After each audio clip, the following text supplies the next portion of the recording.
Assalamu alaikum wa rahmatullahi wa barakatuhu, très très cher.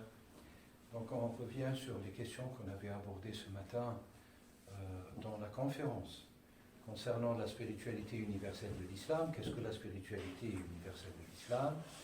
On a abordé la question de l'initiation, on a abordé la question de la spiritualité elle-même, on a abordé la question de qu'est-ce que l'islam, avec les 5 significations foncières de la racine de l'islam.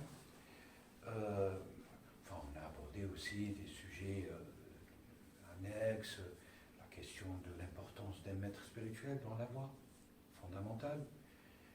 Et sur cette question, que dit Dieu? Là, vous avez l'exemple dans Surat Al-Kahf. Que Dieu nous dit dans Surat Al-Kahf? Nous avons un récit fondamental de Moïse avec un homme vertueux, un serviteur de Dieu, que la tradition nomme Al-Khidr, suite à, si vous voulez, une opérativité miraculeuse ou charismatique de cet homme vertueux, qui est du fait que là où il s'assoit ou là où il marche, la terre, si elle est aride, elle devient fertile. Donc, il revivifie la terre. Ça, ce sont les charismes. D'ailleurs, c'est une question très importante, les charismes, dans la voie spirituelle.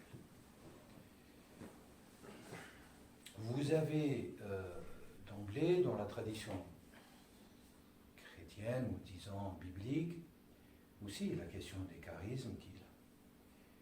Les charismes, souvent, elles sont de sens thaumaturgique. Quand vous regardez la mystique chrétienne, vous avez la thaumaturgie. Un aveugle qui va reprendre la vue, enfin, c'est traditionnel, et c'est assez logique et cohérent par rapport au charisme, au miracle de Jésus lui-même. Alayhi salam, paix intégrale sur lui. Donc, mais les charismes dans la mystique, et je parle de mystique et non pas de spiritualité chrétienne, n'ont rien à voir avec les charismes ou les prodiges dans la spiritualité universelle de l'islam. Pourquoi? Pour une simple raison que quand vous regardez la géographie de la mystique chrétienne, vous allez retrouver que telle ou telle personne a accompli telle ou telle thaumaturgie, tel ou tel miracle. Vous visitez Lourdes, vous retrouvez la santé, vous visitez des lieux parfois même d'apparition de saints, de la grande sainte qui est Marie aussi, alayhi salam, et qui est quelque chose d'effectif. Il ne faut pas considérer que l'opérativité ou les charismes de Marie sont fictifs par le biais d'une tradition culturelle chrétienne. Non. Marie, elle n'appartient ni au christianisme, ni à X, ni à Y. Marie, elle appartient à Dieu. Et du fait qu'elle appartient à Dieu, c'est normal qu'il y ait une opérativité sur le monde, un impact un peu le monde. Et donc c'est une figure, d'ailleurs, toute une sourate lui est consacrée dans la révélation universelle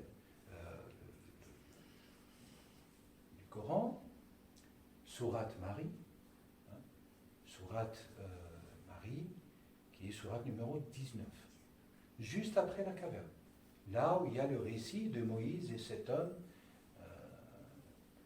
qui est doué d'un pouvoir, en tout cas d'une connaissance beaucoup plus supérieure que celle de Moïse. Pour revenir au modèle et à la question du maître, est-ce que, la question vous ne l'aviez pas posée, mais je la pose juste pour qu'on la traite, est-ce qu'il y a obligation, la nécessité d'avoir un maître dans la vie, ici et maintenant? Pas dans l'au-delà. L'au-delà, votre maître, c'est Seigneur, c'est tout le temps. Notre maître suprême, c'est Allah. La question est réglée dans la sourate 19, où Moïse lui-même, un des plus grands messagers de toute l'histoire de l'humanité. La législation et le caractère législatif de Moïse, il est indéniable. Nous sommes dans une législation drastique, dure, sévère, pratiquement de A à Z dans la prophétie de Moïse. Presque. Alors, Là, il y a des choses qui sont subtiles, qui relèvent de la sagesse, la clairvoyance, etc. Mais majoritairement, la prophétie de Sayyiduna Moussa, elle est législatrice, elle a ce caractère. Elle est imprégnée dans la législation. Fais, ne fais pas. Accomplis, n'accomplis pas, etc., etc. Un jour, un compagnon de la communauté de Moïse, donc des fils d'Israël, se lève et interloque, ou interroge, il l'a interloqué quelque part, et il dit à Moïse, qui est l'homme le plus savant sur terre? Moïse répond à cette question en disant, je suis le plus savant. Je suis, c'est quand même, il faut avoir une sacrée autorisation de Dieu pour dire, je suis le plus savant. Ce n'est pas une prétention moïsiaque. Moïse ne ment pas. Il pensait être l'être humain le plus savant sur terre. Et Dieu lui reprocha. Il ne lui réprimande pas, c'est une reproche. نقول في اللغة العربية en arabe, on dit عاتبه الله. العتاب ليس العقاب. C'est pas un châtiment. Il va le reprendre en lui montrant par une épreuve qu'il n'a pas encore saisi les choses ou qu'il y a autre chose qu'il ignore. Qu'est-ce qu'on apprend à travers cette histoire d'emblée? Que les prophètes eux-mêmes apprennent, continuent à apprendre. Et que les êtres humains, ils apprennent juste 2 ou 3 lignes, ils se croient déjà savants. Moïse, élu, envoyé de Dieu, l'homme le plus savant, législateur sur terre. Il s'est retrouvé dans une situation où il devait apprendre beaucoup de choses qu'il ignorait. Avec un homme qui n'avait aucun statut public.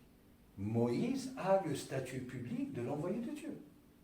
La Torah qui descend, écrite par les mains de Dieu, le miracle de la mer, séparé en deux, la noyade de Pharaon, etc., etc., etc.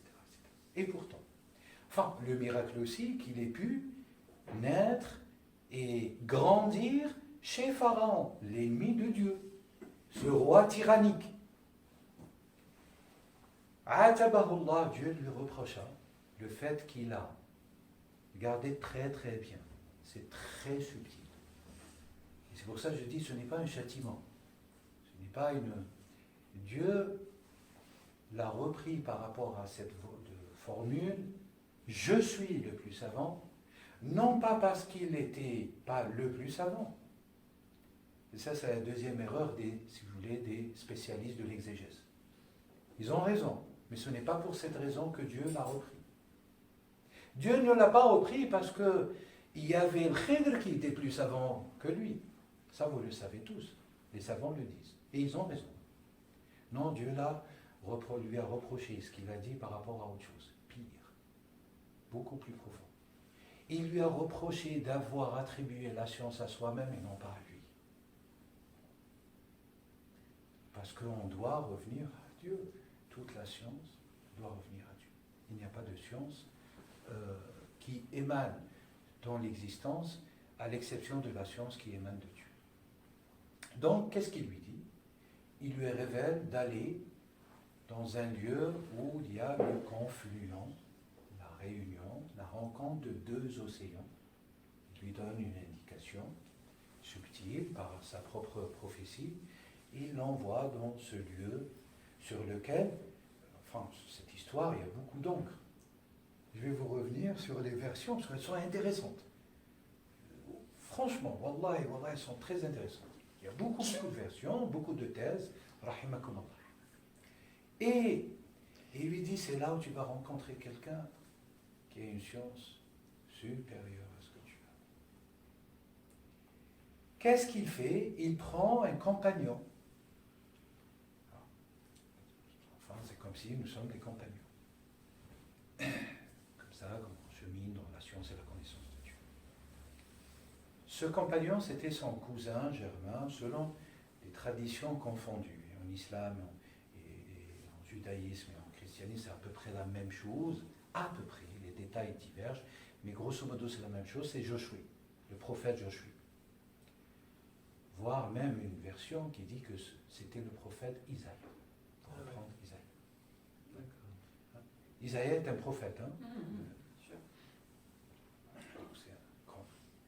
Et l'histoire, si vous voulez, il prend son cousin qui est jeune, il le prend comme compagnon et disciple.